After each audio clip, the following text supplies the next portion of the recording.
Donc, un retour sur le conseil municipal du mois de novembre 2024. Cette fois-ci, c'est 115 millions de votre argent qui a été dépensé au cours du conseil. Ça, c'est sans compter un 30 millions qui a été emprunté pour compléter la cour municipale et un autre 20 millions qui a été emprunté pour refaire une caserne de pompiers. Donc, c'est encore une fois énormément d'argent, de votre argent qui a été voté lors du dernier conseil.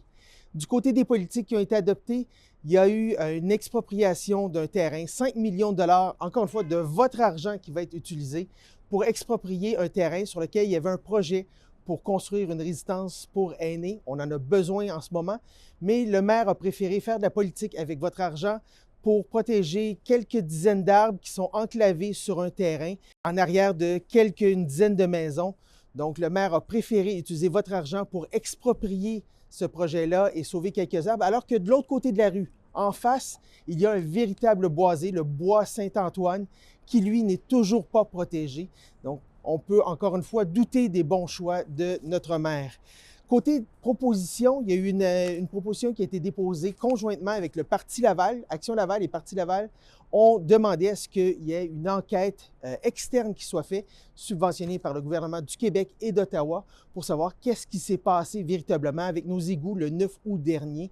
Le maire a, une fois de plus, refusé, préférant que les employés de la Ville de Laval enquêtent sur les employés de la Ville de Laval. On voit toute la transparence qu'il peut y avoir dans ce type d'enquête.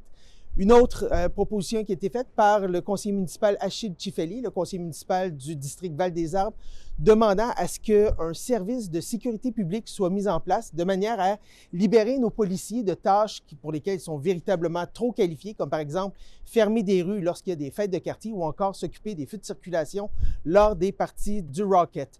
Donc, le maire préfère payer ses policiers à grands frais pour jouer avec les lumières plutôt que de s'occuper des dossiers pour lesquels ils sont véritablement qualifiés. Finalement, dans le dossier du boulevard Dagenais, de la prolongation du boulevard Dagenais, ils nous ont demandé de revoir les études. Alors, on a demandé au maire où en sont les études. Est-ce qu'on a repris les études? Le maire nous a dit que c'est dans la machine. Il a fait attention de ne pas utiliser son terme préféré pour qualifier les employés de la ville, la machine à saucisses. Il s'est gardé une petite réserve cette fois-ci, mais on sait toujours que c'est dans la machine et que ça va aboutir un jour quand, malheureusement, on ne le sait pas.